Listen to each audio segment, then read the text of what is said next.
Hey this is Palak Sharma from pedia city sector. So हम इस video में कवर करेंगे मैनर टू इशू इनवॉइस। हम किस तरह से इशू करना चाहिए इनवॉइस को। तो क्या है कि टैक्सेबल सप्लाई ऑफ गुड्स अलग होता है, टैक्सेबल सप्लाई ऑफ सर्विसेज। ठीक है, सर्विसेज एंड गुड्स।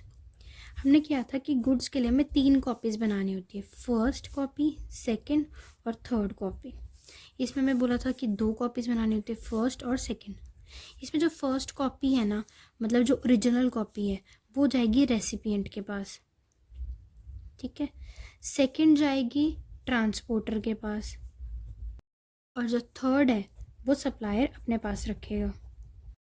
इसमें जो फर्स्ट कॉपी है ओरिजिनल कॉपी, वो जाएगी रेसिपिएंट के पास और सेकंड होगी सप्लायर के पास। ठीक है, सर्विसेज और गुड्स में कैसे हम इशू करते हैं इनवॉइस? 2 तरह से, taxable supply of services, taxable supply of goods. Services में 2 हमें रखने होते हैं, रेसिपिएंट को फर्स्ट ओरिजिनल कॉपी देनी होती है और सेकंड कॉपी जो है डुप्लीकेट कॉपी वो सप्लायर को मिलेगी। गुड्स में फर्स्ट कॉपी मतलब ओरिजिनल कॉपी मिलेगी रेसिपिएंट को, उसकी डुप्लीकेट मिलेगी ट्रांसपोर्टर को और ट्रिपलेट मिलेगी सप्लायर को। ठीक है, उसके बाद है अब हमारा revised tax invoice. Revised tax invoice में क्या होता है कि जैसे अब पर्सन जो है, सबसे पहले उसने यहाँ पे 1 सितंबर को लाइबल हो गया ये रजिस्ट्रेशन के लिए, लाइबल फॉर रजिस्ट्रेशन 1 सितंबर को। जिस दिन लाइबल होता है रजिस्ट्रेशन के लिए, वो हमारी इफेक्टिव डेट होती है रजिस्ट्रेशन की। ठीक है, ये याद रखना, लाइबल होगा जिस दिन रजिस्ट्रेशन के लिए, वो होगी इफेक्टिव डेट ऑफ रजिस्ट्रेशन। तो उसने 1 डेट को लाइबल हो गया वो रजिस्ट्रेशन के लिए। फिर उसके बाद उसने 10 सितंबर को रजिस्ट्रेशन के लिए अप्लाई करा। ठीक है, उसके बाद 30 दिन के बाद, सपोजिंगली 7 अक्टूबर को, ठीक है, उससे सर्टिफिकेट इशू हो गया रजिस्ट्रेशन का। तो अब जो टाइम पीरियड है उसका, यहाँ से लेके यहाँ तक का, उस टाइम पीरियड के अंदर कुछ ट्रांजैक्शंस हुई होंगी, है ना।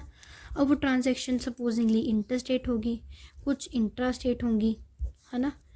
तो अब वो सारी ट्रांजैक्शंस उन्होंने कहा कि हमें आप दिखाओ, अभी रिवाइज्ड टैक्स इनवॉइस शो करो, हमें सब इन सब का टैक्स इनवॉइस दो। तो वो हम कैसे करेंगे? अब इसमें भी हमें एक उन्होंने छोटी सी छूट दे दी कि हम जो है इनका टैक्स इनवॉइस जो है ना, वो हम 2 टाइप से डिवाइड कर लेते हैं, रजिस्टर्ड और अनरजिस्टर्ड। ठीक है, रजिस्टर्ड वालों के लिए तो हम लोग सेपरेट बनाएंगे, हर एक का ना सेपरेट टैक्स इनवॉइस बनाएंगे और उन्हें दिखा देंगे। ठीक है, उसके बाद अनरजिस्टर्ड में क्या होगा, इसे हमने 2 टाइप से डिवाइड कर दिया, यही इंटर स्टेट और इंट्रा स्टेट।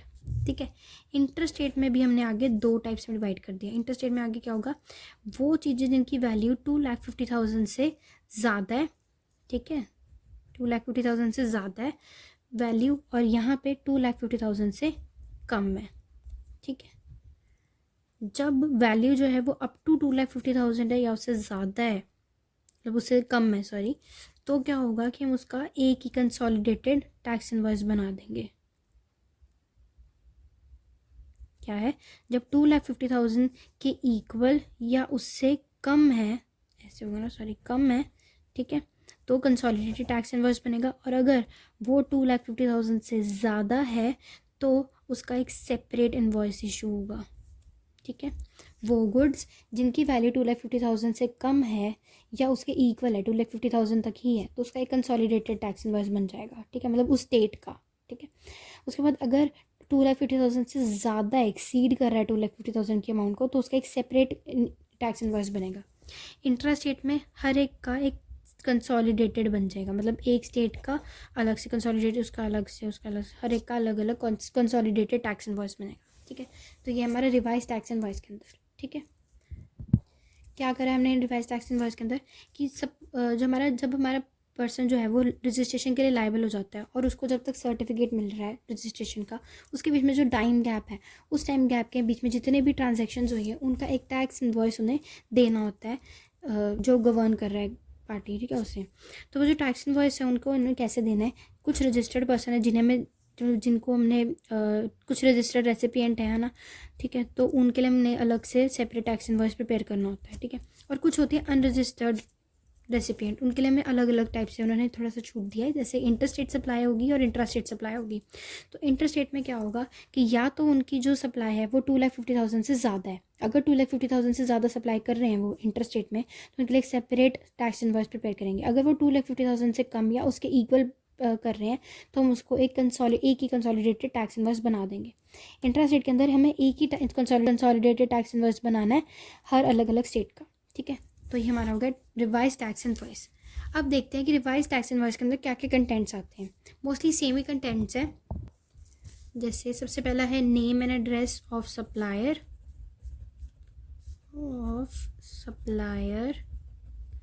फिर है name and address of recipient, फिर सिग्नेचर या डिजिटल सिग्नेचर ऑफ सप्लायर, फिर date of issue of document, जिस दिन में डॉक्यूमेंट इशू करा है वो, फिफ्थ है उस डॉक्यूमेंट की नेचर ऑफ डॉक्यूमेंट क्या है, name and address of supplier, name and address of recipient, signature या digital signature of supplier, date of issue of document, document की नेचर ऑफ डॉक्यूमेंट, ठीक है। तो हमने कर लिया, ये कंप्लीट हो गया हमारा इसी के साथ रिवाइज टैक्स इनवॉइस। अब हम देखते हैं डिलीवरी चालान क्या होता है।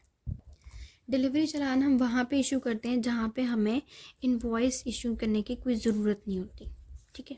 There is no requirement to issue invoices, वहाँ हम लोग डिलीवरी चालान इशू कर देते हैं, ठीक है। ये उनके लिए जब हम लोग गुड्स ट्रांसपोर्टेशन हो रही है, जिससे गुड्स की ट्रांसपोर्टेशन हो रही है, तब हम वहाँ पे डिलीवरी चालान इशू करते हैं। ये किन किन चीज़ों के लिए इशू होती है, जैसे लिक्विड गैस, ठीक है, गुड्स जॉब वर्क के वाले गुड्स, ठीक है, सेमी नॉक्ड गुड्स, और या फिर कंप्लीटली नॉक्ड गुड्स, ठीक है। Liquid gas, goods for job work, semi knocked goods और कंप्लीटली नॉक्ड गुड्स, उनकी ट्रांसपोर्टेशन के लिए हम लोग डिलीवरी चालान इशू करते हैं। अब हमने देखना है डिलीवरी चालान के इशू में मतलब उसके कंटेंट्स क्या क्या होते हैं। इसके कंटेंट्स के अंदर वो सारी चीज़ें आती हैं जो इनवॉइस के लिए आती हैं। इनवॉइस के कंटेंट्स में जो जो चीज़ें आती हैं वो सारी इसमें भी आती हैं, ठीक है। साथ ही साथ हमें ये पता होना चाहिए कि इसकी 3 कॉपीज़ हमें देनी है, वही सेम जैसे हम इनवॉइस में कर रहे थे कि जो फर्स्ट कॉपी ओरिजिनल कॉपी है वो जाएगी हमारे रेसिपिएंट के पास, ठीक है।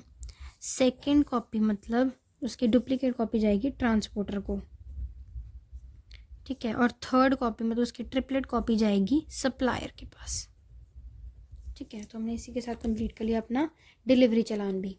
अब नेक्स्ट टॉपिक जो हम इसमें कवर करेंगे वो है rules determining time limit for issuing tax invoice for goods. वो रूल्स जो टाइम लिमिट बताते हैं हमें कि डिटरमाइन करते हैं कि टैक्स इनवॉइस हमने कब इशू करना है गुड्स के लिए। तो वो होता है या तो पहले या at time of delivery and removal of goods, before और at the time of delivery and removal of goods. Delivery का मतलब जब मूवमेंट नहीं होगी गुड्स की, है ना, मतलब पहुंच गए हमारे गुड्स, और रिमूवल मतलब जब मूवमेंट हो रही है अभी गुड्स की, ठीक है। इन टाइम्स पे हम ये होता है हमारा time limit for issuing tax invoice for goods. या तो हम डिलीवरी हो जाए तब उसे टैक्स इनवॉइस इशू कर दें गुड्स का, या फिर जब मूवमेंट चल रही है तब हम उसका टैक्स इनवॉइस दे दें, इशू कर दें। अब नेक्स्ट टॉपिक है इसके अंदर, यही है सेम मतलब rules determining time limit for issuing tax invoice for services, ठीक है। तो इसमें सिर्फ 2 चीज़ें आती हैं इसमें। तो सबसे पहले है कि सिंपल सप्लाई ऑफ सर्विस हो रही है अगर इधर, तो विद इन 30 डेज़ के अंदर अंदर जब सप्लाई ऑफ सर्विस कंप्लीट हो जाएगी, उसके 30 डेज़ के अंदर अंदर हमने उसका टाइम लिमिट है, ठीक है। और दूसरा उसका जब हमने सप्लाई कर रहे हैं सर्विसेज, किसकी, बैंक की सर्विसेज, NBFC की सर्विसेज, इशूअर की सर्विसेज जब कर रहे हैं तो हमने करना होता है with in 45 days of supply of services, ठीक है, completion of supply of services. क्या इसके अंदर सप्लाई ऑफ सर्विसेज हो रही हैं तो with in 30 days of completion of supply of services, ठीक है। और अगर supply of services is by bank, NBFC, insurer, तो हमने करना है with in 45 days of completion of supply of services, ठीक है। So this is all in this video. Thank you so much for watching. Hope you like the video. If you like the video, do watch the next videos too.